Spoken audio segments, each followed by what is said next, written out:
Muy buenos días, buenas tardes o buenas noches. Soy un estudiante de medicina que intenta aplicar la técnica de Feynman.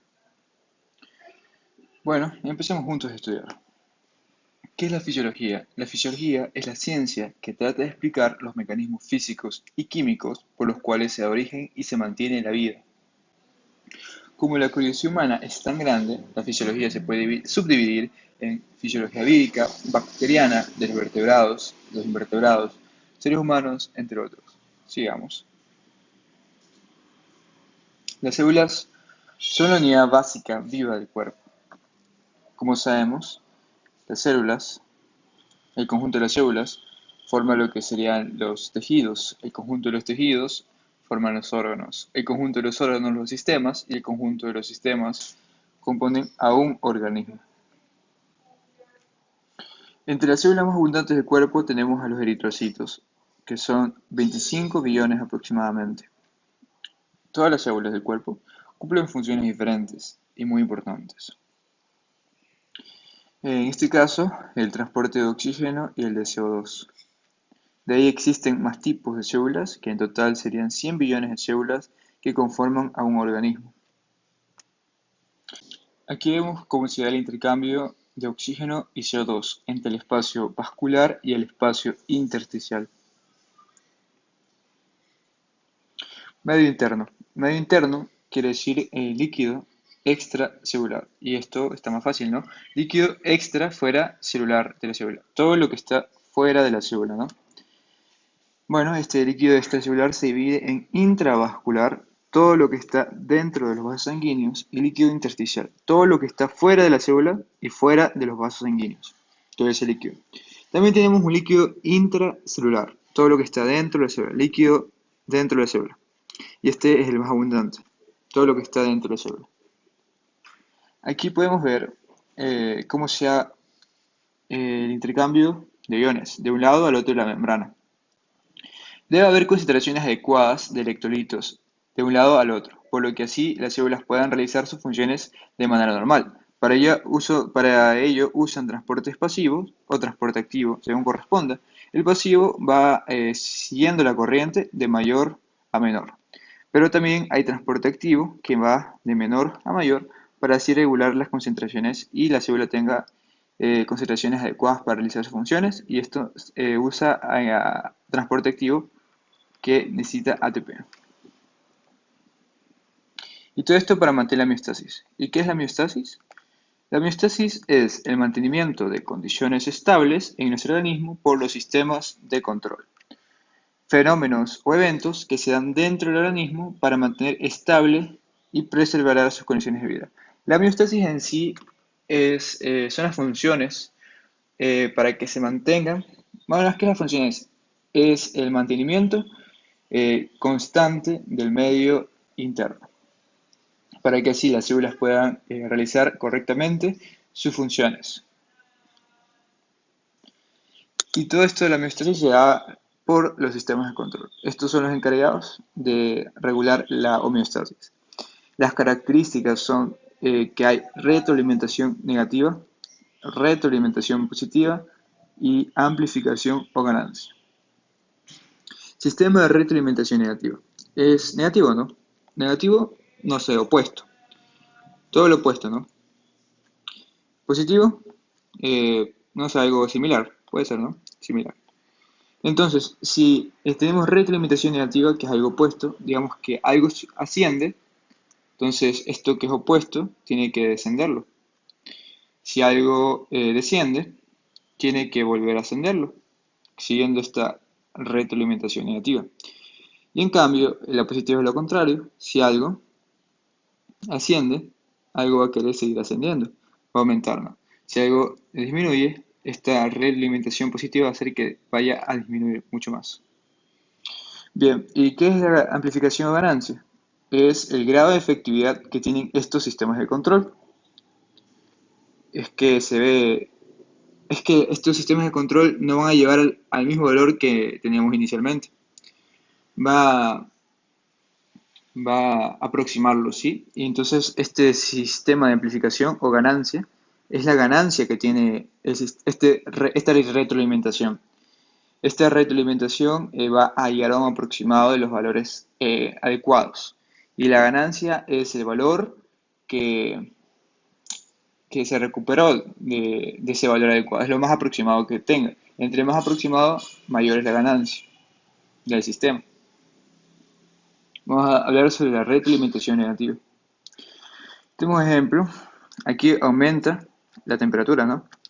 Entonces, no puede aumentar tanto la temperatura porque dejan de funcionar algunas cosas en el organismo. Va a alterar todo. Entonces, si aumenta la temperatura, el primer sistema de control que sería retroalimentación negativa, va a ser que empecemos a sudar para enfriarnos, porque la sudoración es el primer mecanismo de enfriamiento.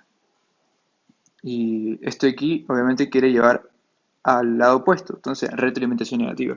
Y asimismo también hay otra cosa que se hace, por ejemplo la vasodilatación de los capilares, de los sanguíneos para que así se pueda expulsar más calor. Y estos son los capilares que están más cerca de la superficie, por lo que así se puede expulsar calor y regular la temperatura. Ejemplos de retroalimentación positiva. A ver, aquí tenemos un estímulo. El estímulo sería que el bebé haga presión en el pezón de la madre para obtener leche. Este estímulo viaja al sistema nervioso, al cerebro. El cerebro envía la señal y secreta oxitocina. Esta oxitocina va a hacer que se contraiga el musculizo, o sea, sigue aumentando las cosas. Y esto que va a producir la prolactina. Esta prolactina es una hormona que va a producir que salga la leche, que sea secretada. Y así el bebé puede nutrirse. Todo esto es positivo. Todo activa la otra cosa. Por eso es positivo. Aquí vemos otro ejemplo en el parto. Cuando el bebé presiona el canal del parto, se va a enviar ese estímulo va a enviar señales al cerebro. El cerebro va a secretar oxitocina. La oxitocina va a viajar por el torrente sanguíneo. Y esto aumenta las contracciones uterinas. Y va a seguir aumentando las contracciones uterinas hasta que se dé el parto, hasta que el bebé salga. Todo es positivo, retroalimentación positiva. Ahora, bueno, vamos a hablar un poco de la regulación de la presión arterial. Aquí tenemos la presión arterial y que es regulada por el sistema nervioso autónomo. Explico un poco esto. El sistema nervioso autónomo se divide en el sistema simpático y parasimpático. El sistema simpático es el sistema de huida, de ayuda, de correr, de esconderse, de escapar, de supervivencia. Digamos así, simpático, supervivencia. Entonces, digamos que tengo una persona aquí, millonaria, o que tiene dinero por lo menos, y aquí un ladrón con una pistola intentando robarle. Entonces, esta persona, ahí se le va a activar el sistema simpático, o sistema de huida, ¿no? Va a salir corriendo, por lo que va a necesitar más energía en los músculos esqueléticos que las funciones digestivas del cuerpo. Así que se va a activar, va a regular la circulación para que llegue más oxígeno y se pueda generar más energía en el músculo para que salga corriendo esta persona. Y el sistema parasimpático, es decir, que para este sistema simpático, es que regula la función cardíaca. Este sistema se activa cuando ya el peligro ha pasado y la persona ya está exhausta y cansada y está descansando porque ya disminuye el gasto cardíaco y disminuye la frecuencia cardíaca. La inervación simpática.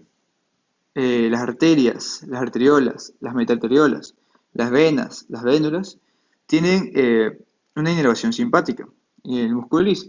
Pero los capilares carecen de músculo liso, entonces no van a tener esta inervación simpática. Regulación nerviosa y control de la presión arterial. Va a haber dos tipos de estímulos, simpático y parasimpático. El simpático, en pequeñas arterias, va a ser vasoconstricción y resistencia vascular. El estímulo simpático, vasoconstricción y resistencia vascular. La resistencia vascular es la oposición que tiende a hacer que la sangre no fluya de manera rápida. se opone al flujo de sangre. Y en las grandes arterias, vasoconstricción, además, que va a aumentar el retorno venoso. Las venas son reservorios de sangre. Si hacen vasoconstricción, expulsan la sangre que tienen almacenada y eso va a aumentar el gasto cardíaco, ya que esto era una de las características o factores que aumentaba el gasto cardíaco. Tenemos el estímulo parasimpático, que como dije es la disminución de la frecuencia cardíaca y la disminución del gasto cardíaco. Aquí vemos el mesencéfalo, la protuberancia o puente de Barolio, y aquí vemos el bulbo raquídeo. Entre el bulbo raquídeo y la protuberancia encontramos el centro vasomotor. Este centro vasomotor va a tener tres áreas, una zona vasoconstrictora, una zona vasodilatadora y una zona sensitiva. En esta zona vasoconstrictora va a tener neuronas que, que van a activar o a estimular o a excitar a las neuronas preganglionares del sistema simpático para que se provoque, como se dice el nombre, vasoconstricción. En cambio, la zona vasodilatadora va a tener neuronas que van a inhibir estas neuronas del sistema simpático. Y la zona sensitiva va a ser a través del nervio glosofaringeo y del nervio vago.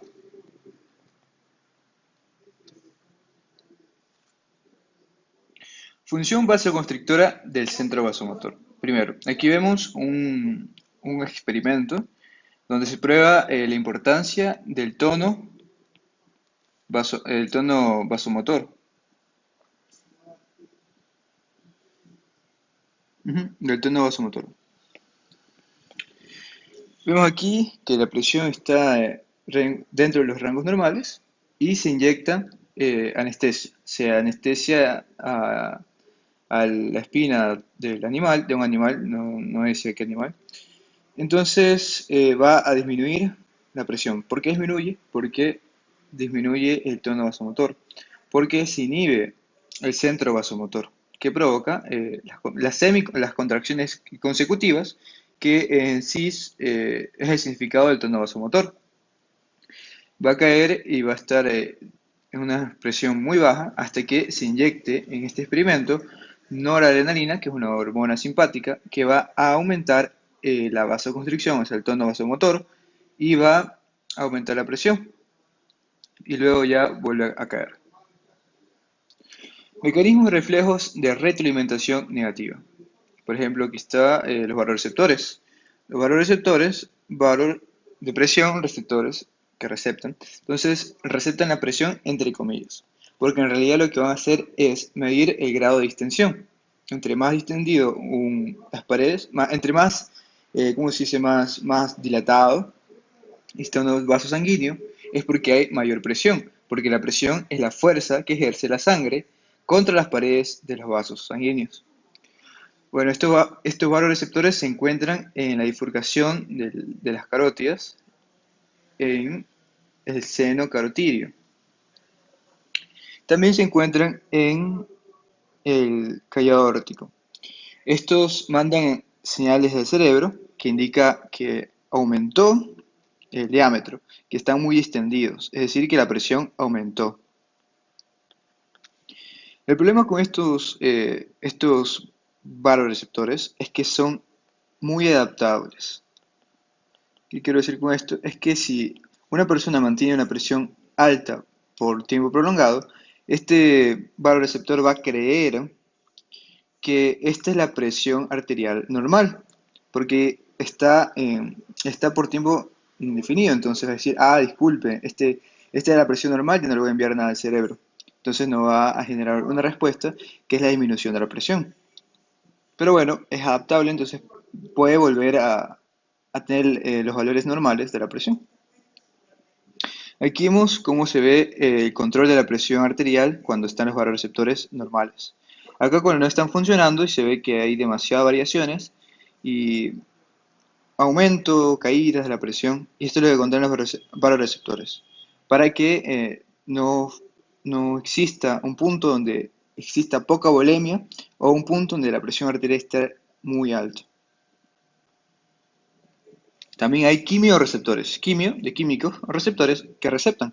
Entonces, estos equivalen a notificar al cerebro cuando hay una concentración elevada de CO2, una concentración disminuida de oxígeno, una concentración elevada de hidrógeno. Entonces, también se encuentran en la bifurcación de las carótidas, pero no en el seno carotídeo, sino en el cuerpo carotídeo. Este cuerpo carotídeo va a enviar señales al cerebro por el nervio de Herring. Este nervio de Herring, a través del nervio glosofaringeo, llega al bulbo raquídeo y se puede disminuir la presión arterial o, por lo menos, por ejemplo, si en la regulación de la respiración, si está aumentado el CO2, el centro respiratorio va a intentar disminuirlo y llevarlo a la normalidad. También hay reflejos auriculares que controlan la presión arterial, la distensión auricular, el péptido natriurético auricular, el reflejo de Van Bridge y la respuesta isquémica. La distensión auricular dice que si aumenta demasiado la volemia o la presión, va a distenderse las aurículas, lo cual va a hacer que aumente el tamaño o la luz de las arteriolas aferentes del riñón para que se elimine mayor cantidad de orina, más cantidad de líquido, así baje la volemia y por lo tanto la presión. También aquí está el péptido natriurético auricular, que es secretado por estas aurículas distendidas, que actúan en las células mesangiales eh, para aumentar el diámetro de filtración y asimismo se excrete mayor cantidad de líquido. El reflejo de Van Bridge es que puede aumentar el gasto cardíaco de un 40 al 60%. También tenemos la respuesta isquémica, que es cuando en el bulbo hay poca volemia de sangre, va a hacer que rápidamente sea por por las neuronas cardiocelebras que incremente rápidamente la presión, para que así nunca tenga una disminución de presión, o de sangre, mejor dicho, de volemia considerable, para que una persona se desmaye, o para que se produzca un síncope, otras palabras. Bueno, muchísimas gracias por ver mi video. Voy a tratar de seguir haciendo más. Luego subiré la segunda parte, donde hablaré más de la respiración y la función digestiva. Muchas gracias. Muy buenos días, buenas tardes o buenas noches. Soy un estudiante de medicina que intenta aplicar la técnica de Feynman. Bueno, empecemos juntos a estudiar. ¿Qué es la fisiología? La fisiología es la ciencia que trata de explicar los mecanismos físicos y químicos por los cuales se da origen y se mantiene la vida. Como la curiosidad humana es tan grande, la fisiología se puede subdividir en fisiología vírica, bacteriana, de los invertebrados, seres humanos, entre otros. Sigamos. Las células son la unidad básica viva del cuerpo. Como sabemos, las células, el conjunto de las células, forma lo que serían los tejidos. El conjunto de los tejidos forman los órganos. El conjunto de los órganos los sistemas y el conjunto de los sistemas componen a un organismo. Entre las células más abundantes del cuerpo tenemos a los eritrocitos, que son 25 billones aproximadamente. Todas las células del cuerpo cumplen funciones diferentes y muy importantes. En este caso, el transporte de oxígeno y el de CO2.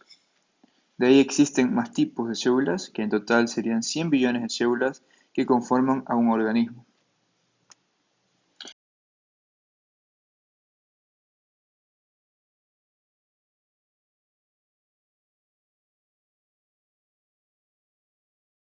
Aquí vemos cómo se da el intercambio de oxígeno y CO2 entre el espacio vascular y el espacio intersticial. Medio interno. Medio interno quiere decir líquido extracelular. Y esto está más fácil, ¿no? Líquido extra fuera celular de la célula. Todo lo que está fuera de la célula, ¿no? Bueno, este líquido extracelular se divide en intravascular, todo lo que está dentro de los vasos sanguíneos, y líquido intersticial, todo lo que está fuera de la célula y fuera de los vasos sanguíneos, todo ese líquido. También tenemos un líquido intracelular, todo lo que está dentro de la célula, líquido dentro de la célula. Y este es el más abundante, todo lo que está dentro de la célula. Aquí podemos ver cómo se da el intercambio de iones de un lado al otro de la membrana. Debe haber concentraciones adecuadas de electrolitos de un lado al otro, por lo que así las células puedan realizar sus funciones de manera normal. Para ello usan transportes pasivos o transporte activo, según corresponda. El pasivo va siguiendo la corriente de mayor a menor, pero también hay transporte activo que va de menor a mayor para así regular las concentraciones y la célula tenga concentraciones adecuadas para realizar sus funciones, y esto usa transporte activo que necesita ATP. Y todo esto para mantener la homeostasis. ¿Y qué es la homeostasis? La homeostasis es el mantenimiento de condiciones estables en nuestro organismo por los sistemas de control. Fenómenos o eventos que se dan dentro del organismo para mantener estable y preservar sus condiciones de vida. La homeostasis en sí son las funciones para que se mantengan, más que las funciones, es el mantenimiento constante del medio interno, para que así las células puedan realizar correctamente sus funciones. Y todo esto de la homeostasis se da por los sistemas de control. Estos son los encargados de regular la homeostasis. Las características son que hay retroalimentación negativa, retroalimentación positiva y amplificación o ganancia. Sistema de retroalimentación negativa. ¿Es negativo, no? Negativo, no sé, opuesto. Todo lo opuesto, ¿no? Positivo, no sé, algo similar. Puede ser, ¿no? Similar. Entonces, si tenemos retroalimentación negativa, que es algo opuesto, digamos que algo asciende, entonces esto que es opuesto tiene que descenderlo. Si algo desciende, tiene que volver a ascenderlo, siguiendo esta retroalimentación negativa. Y en cambio, la positiva es lo contrario. Si algo asciende, algo va a querer seguir ascendiendo, va a aumentar, ¿no? Si algo disminuye, esta retroalimentación positiva va a hacer que vaya a disminuir mucho más. Bien, ¿y qué es la amplificación o ganancia? Es el grado de efectividad que tienen estos sistemas de control. Es que estos sistemas de control no van a llevar al mismo valor que teníamos inicialmente. Va a aproximarlo, ¿sí? Y entonces este sistema de amplificación o ganancia es la ganancia que tiene esta retroalimentación. Esta retroalimentación va a llegar a un aproximado de los valores adecuados. Y la ganancia es el valor que, que se recuperó de ese valor adecuado. Es lo más aproximado que tenga. Entre más aproximado, mayor es la ganancia del sistema. Vamos a hablar sobre la retroalimentación negativa. Tenemos un ejemplo. Aquí aumenta la temperatura, ¿no? Entonces, no puede aumentar tanto la temperatura porque dejan de funcionar algunas cosas en el organismo. Va a alterar todo. Entonces, si aumenta la temperatura, el primer sistema de control que sería retroalimentación negativa, va a hacer que empecemos a sudar para enfriarnos, porque la sudoración es el primer mecanismo de enfriamiento. Y esto aquí obviamente quiere llevar al lado opuesto, entonces retroalimentación negativa. Y asimismo también hay otra cosa que se hace, por ejemplo la vasodilatación de los capilares, de los vasos sanguíneos, para que así se pueda expulsar más calor, y estos son los capilares que están más cerca de la superficie, por lo que así se puede expulsar calor y regular la temperatura. Ejemplos de retroalimentación positiva. A ver, aquí tenemos un estímulo. El estímulo sería que el bebé haga presión en el pezón de la madre para obtener leche. Este estímulo viaja al sistema nervioso, al cerebro. El cerebro envía la señal y secreta oxitocina. Esta oxitocina va a hacer que se contraiga el musculizo, o sea, sigue aumentando las cosas. Y esto que va a producir la prolactina. Esta uroquina es una hormona que va a producir que salga la leche, que sea secretada. Y así el bebé puede nutrirse. Todo esto es positivo. Todo activa la otra cosa. Por eso es positivo. Aquí vemos otro ejemplo en el parto. Cuando el bebé presiona el canal del parto, se va a enviar ese estímulo va a enviar señales al cerebro. El cerebro va a secretar oxitocina. La oxitocina va a viajar por el torrente sanguíneo y esto aumenta las contracciones uterinas y va a seguir aumentando las contracciones uterinas hasta que se dé el parto, hasta que el bebé salga. Todo es positivo, retroalimentación positiva. Ahora, bueno, vamos a hablar un poco de la regulación de la presión arterial. Aquí tenemos la presión arterial y que es regulada por el sistema nervioso autónomo. Explico un poco esto. El sistema nervioso autónomo se divide en el sistema simpático y parasimpático. El sistema simpático es el sistema de huida, de ayuda, de correr, de esconderse, de escapar, de supervivencia. Digamos así, simpático, supervivencia. Entonces, digamos que tengo una persona aquí, millonaria, o que tiene dinero por lo menos, y aquí un ladrón con una pistola intentando robarle. Entonces, a esta persona ahí se le va a activar el sistema simpático o sistema de huida, ¿no? Va a salir corriendo, por lo que va a necesitar más energía en los músculos esqueléticos que las funciones digestivas del cuerpo. Así que se va a activar, va a regular la circulación para que llegue más oxígeno y se pueda generar más energía en el músculo para que salga corriendo esta persona. Y el sistema parasimpático, es decir, que para este sistema simpático, es que regula la función cardíaca. Este sistema se activa cuando ya el peligro ha pasado y la persona ya está exhausta y cansada y está descansando porque ya disminuye el gasto cardíaco y disminuye la frecuencia cardíaca. La inervación simpática. Las arterias, las arteriolas, las metaarteriolas, las venas, las vénulas tienen una inervación simpática y el músculo liso, pero los capilares carecen de músculo liso, entonces no van a tener esta inervación simpática. Regulación nerviosa y control de la presión arterial. Va a haber dos tipos de estímulos, simpático y parasimpático. El simpático, en pequeñas arterias, va a ser vasoconstricción y resistencia vascular. El estímulo simpático, vasoconstricción y resistencia vascular. La resistencia vascular es la oposición que tiende a hacer que la sangre no fluya de manera rápida. Se opone al flujo de sangre. Y en las grandes arterias, vasoconstricción, además, que va a aumentar el retorno venoso. Las venas son reservorios de sangre. Si hacen vasoconstricción, expulsan la sangre que tenían almacenada y eso va a aumentar el gasto cardíaco, ya que esto era una de las características o factores que aumentaba el gasto cardíaco. Tenemos el estímulo parasimpático, que como dije es la disminución de la frecuencia cardíaca y la disminución del gasto cardíaco.